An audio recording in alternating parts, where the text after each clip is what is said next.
anyone has proved that they're that strong so far at these championships. And I think the sensible people save a lot of energy for the last lap. Well, Fourcade and Svensson might be employing different tactics here. Svensson, just his facial expressions, and normally he's such a beast of a man, he can keep pushing through discomfort, but for me he looked pretty much pained. I wonder if he is feeling a little bit of that little cold that he had.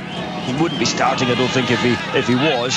Well, the group of 8 has now grown to 12, 13, 14 back in contention, and the men at the front may pay the price of not pushing the pace, but it may go in their favour. We'll have to wait and see which way that turns out. Martin Fourcade is just slowly working his way through the group. He hasn't got a lot of space. Short, neat strides from 5th to 4th to 3rd to 2nd to 1st. He's now setting the pace. That's an extraordinary show of strength. We've never seen anyone who's able to go from 19th to 1st in the space of 2.5 and 2 3/4 of a kilometre. I still don't feel that is a wise thing to do, but as I say, he knows best. Yeah, he's playing games out there today, and when you're as good as he is, you can do that. Most others are just struggling. You could almost hear the sigh from the rest of the group when Fourcade went in front, because they all knew they were going to have to up the work rate. It's reminding me, Patrick, on the cross-country side of what Petter Northug does. He plays, he's so strong, he can just move around the pack with apparent ease. Unless it's just all a bit of psychology. Shoot number 3. Only 10 more targets to be hit in these World Championships, and for the 3rd time in succession, it is Martin Fourcade who leads the way into the stadium, down the back front, in front of the 27,000 fans that have turned up day after day to watch the races here. This time, though, there is no burst, certainly no acceleration going around the top corner.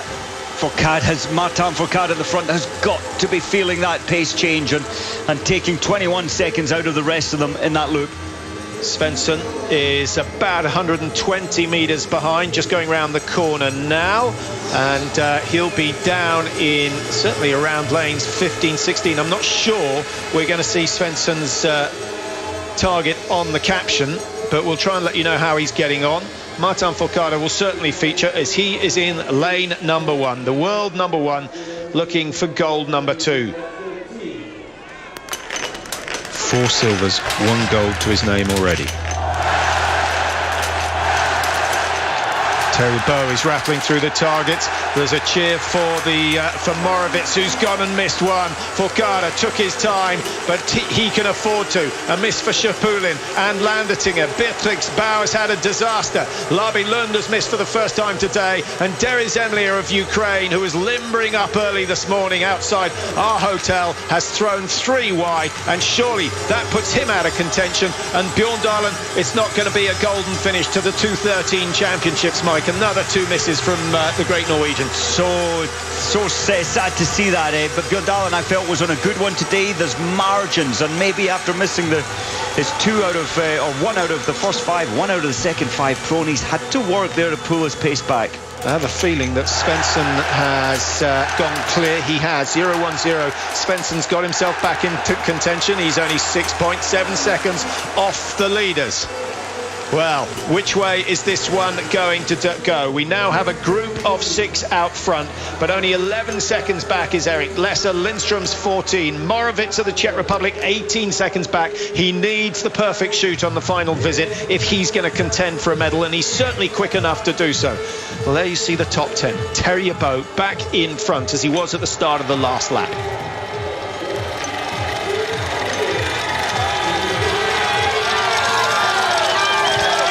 Tactics from Martin Fourcade this time round, Mike.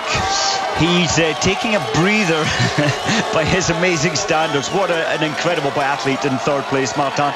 I think he's going to be tiring, Patrick. The change of pace to increase it by 21 seconds is massive. I'm not sure he'll be going to the front this time as he did, or attacking towards the front quite so soon. But Tarjei Boe comfortable. I'm so happy to see Lowell Bailey in there. He was playing his guitar last night, very relaxed, and he's not missed a target yet. The men who've gone clear: Terje Boe, 15 out of 15. Lowell Bailey, 15 out of 15. And Bjorn Ferry, 15 out of 15. Well done to them, but they still haven't managed to shake off the strength of Forcada and the determination of Björn Bakker, who would love to claim Germany's third medal. He did, of course, win the mass start in Pachuca earlier on in the season, just before the Christmas break, finishing ahead of Fack and Burke and Svensson in fourth place on that occasion. Svensson still looks a little heavier than he has done so far in the championships, Mike, but he's in fifth and in with a chance. He's there, and he's thereabouts. When you look at Bernbacker's performance, Patrick, he's running at the same pace as Martin Fourcade, because he's missed one as well. What about Eric Lesser? That's a fantastic comeback. He was almost a dead man in the last 200 metres of the relay yesterday, but there he is, lying in seventh place, only one shot missed, 8.6 off the leaders. And look at that, 13th position, Landetinger, he's only one penalty loop. It's about 22 seconds of penalty loop. So this, even Landetinger could win this one right now. Malishko is going to have to rely on the top 13 missing, I think, Legelik of Canada. It's still a very good run from Legelik, but as far as the North Americans go, it is Lowell Bailey of USA who has the best position. He's right up there in third position, having a very good run. Tim Burke, Mike, has got Andrea Henkel supporting him on the sidelines, but I don't think it's going to be medal number 2 for Tim Burke. Just trying to find where Tim, he had such bad luck with that fall and maybe damaging his rifle. Yeah, he missed 5 prone in all, so 50% of the prone targets missed, and I suspect he's withdrawn, and if he's damaged the sights, he might as well. Do you think that's fair enough? I think so. You can pick up your team spare weapon, of course, but in that process you're losing 45 seconds to a minute, and therefore you're completely out of the race, and that would be a great pity for Tim. Eric Lesser trying to hang on to this leading group of 6, but Lowell Bailey must be getting excited, and Bjorn Ferry still looks very composed at the back of the group. He's not panicking. Look at the skis of Lowell Bailey, though. We've talked to the wax men yesterday. They do 30 kilometres of testing on their skis, and Lowell Bailey skis, for me, looking like they're running the best in this lead group. Well, it's very slim margins, but it's always nice to have a quick pair on your feet. Gives you a boost, means you can stop work a little earlier at the top of the hill, and it means you start work a little bit later at the start of the next uphill. Martin Fourcade, he won't be on a bad pair, though. Rossignol, certainly Rossignol's number 1. Oh, absolutely. They look after him. He looks after them. 26.51 on the clock. That's irrelevant. What is relevant? The margins between. Eric Lesser, he could do with getting into that leading group. Here come the chasers, and for the Czech Republic, Ondrej Moravec, 28-year-old. It would be a sensation if he got himself on the podium, and it wouldn't be the first time, Mike, that all the leaders, all the men in the leading group, make a mistake on the final shoot. That has happened so many times. And the fight has been going now for over half an hour. Well, 26 minutes actually, coming up for half an hour. The race is building, the fatigue is building. The last shoot we've seen so many times at these championships is where things change so much.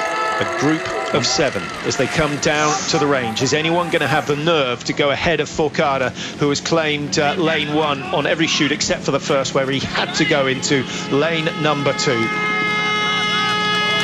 Where's Svensson? Well, Svensson can't be far away. In fact, of course, Svensson's in the lead group. He's third in the right-hand column. And who's he behind? He's behind Fourcade, keeping a very close eye on the Frenchman. In fact, is that Terje Boe behind him, with Svensson on the right-hand side? That's right, Svensson behind Bernbacker. Often it's interesting, isn't it, Mike, how often men from the same country, the same team, ski with a similar style. Once Poiret had established himself as the world's best, everyone else in the French team started to ski like him. And I think the same's been in the Norwegian team. It absolutely is. They shade each other quite closely technically, and maybe led from Bjørn Dalen over his amazing 19-20 years at the top.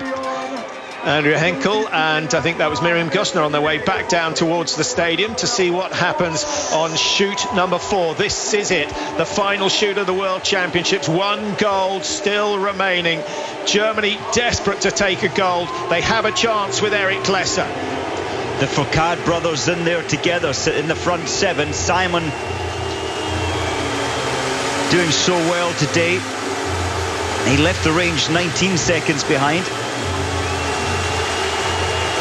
Well, he's actually closed that to about 10. He's not quite touching the front group. And suddenly Martin Fourcade has made another break going around the corner. It's an extraordinary tactic that we've not seen in the mass starts before. And the Norwegians are trying to keep pace, but I think they'll just let him go at the moment. A 3-4 second lead could be all that Fourcade needs going into the final lap. 2.5 kilometres before the final 500-metre sprint starts.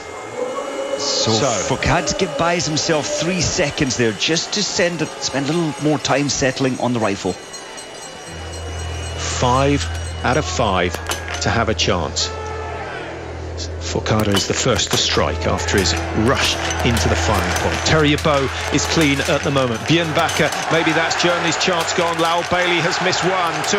Fourcade, oh, he throws the 5th one wide, and Terje Boe has got away. Svensson's there, Lesser is there, and Bjørn Ferry of Sweden is going to challenge the Norwegians on the final lap. Landertinger with 5, Beatrix. What has Landertinger got left? The Austrians have won this race before. In fact, Landertinger won it in Pyeongchang in 2009. If there was a repeat of that, that really would be a surprise. But he's going to have to outski 3 Norwegians to achieve that. Boe is there, Svensson is there. Svensson just having a look behind him there. Where is Fourcade? He's wondering. And, well, he's got himself a little margin at the moment on Fourcade. It's 23 seconds. 23 seconds is enough. 23 seconds will not be caught. Martin Fourcade couldn't catch 15 in the last loop of the mixed relay. Surely he's not going to catch 23. And Svensson now goes for second. It's Terje Boe who goes for broke. He's certainly got the most energy of that group. And Terje Boe may be reaping the rewards of being a little better rested. Whoa, what a race, what a race. It's still got a way to run. 3 kilometres is hell at this stage in the race. Bjørn Ferry, again, showing that he can hit 20 out of 20. Boe's the only other one.